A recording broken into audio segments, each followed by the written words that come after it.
And of course, Julia looks nice and warm inside. It was another cold day, but yesterday still tops the coldness of today. Let's go over to Barry Burbank. And Barry, yesterday, record temperatures we're talking about. Yeah, it only got up to 21 degrees in Boston yesterday afternoon, Katie. And this morning it got down to 15 in the city. That was not a record in Boston, but we had record low temperature, for example, in Worcester. We had record setting or tying low temperatures this morning in other locations, too. So it was mighty cold. But we had a nice recovery today, and that's a recovery that we would expect maybe in January, early February, but not the end of November. Nevertheless, we made it up to 32 in Boston this afternoon, upper 20s near 30 north and west of Boston, some lower 30s off to the south.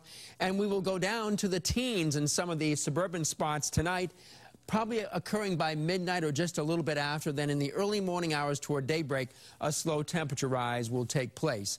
So there's a little bit of a breeze out there, chilling the air now, but it's going to fall off and become almost completely calm, unlike last night when we had that cold wind, and certainly the night before when we had the terrible winds of 50 miles an hour. So highs tomorrow right around 45 or 46 in Boston. Across the nation, not bad tomorrow for the Thanksgiving holiday weekend. Mostly 50s and 60s from St. Louis southward, even 80 in Orlando. It's been nice down there. If you're going to be traveling in the next couple of days to go back to your destinations from the holiday weekend, you're going to find a couple of systems. This one is heading toward the eastern seaboard with primarily rain. There's another one coming in through the intermountain region with some snow and rain moving into the plain states. This one here is going to give us our slug of rain coming up for tomorrow night, and especially first thing Sunday morning. Then it'll wind down during Sunday afternoon.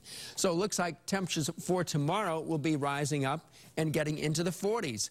I think there's going to be a lot of high cloudness around, which will be filtering the sunshine somewhat in the morning, and then the sun will be dimming away in the afternoon as that cloudness really starts to thicken up quite a bit. We're looking at lower 40s to middle 40s, so certainly that's a recovery from the last couple of days, that's for sure. When will the rain begin? It'll begin for the most part after midnight tomorrow night, and it's going to be absolutely pouring in the early morning hours to about 8 or 9 o'clock in the morning as the low comes right across the Cape and into the Gulf of Maine. Now, way up north, that's where there's going to be some snow out of this, but we have probably 1 inch of rain or maybe a bit more from this first system, and then we get another system on late Monday into early Tuesday that'll give us probably another inch. So from the 2 weather rain events coming up, we get about 2 inches of rain out of that.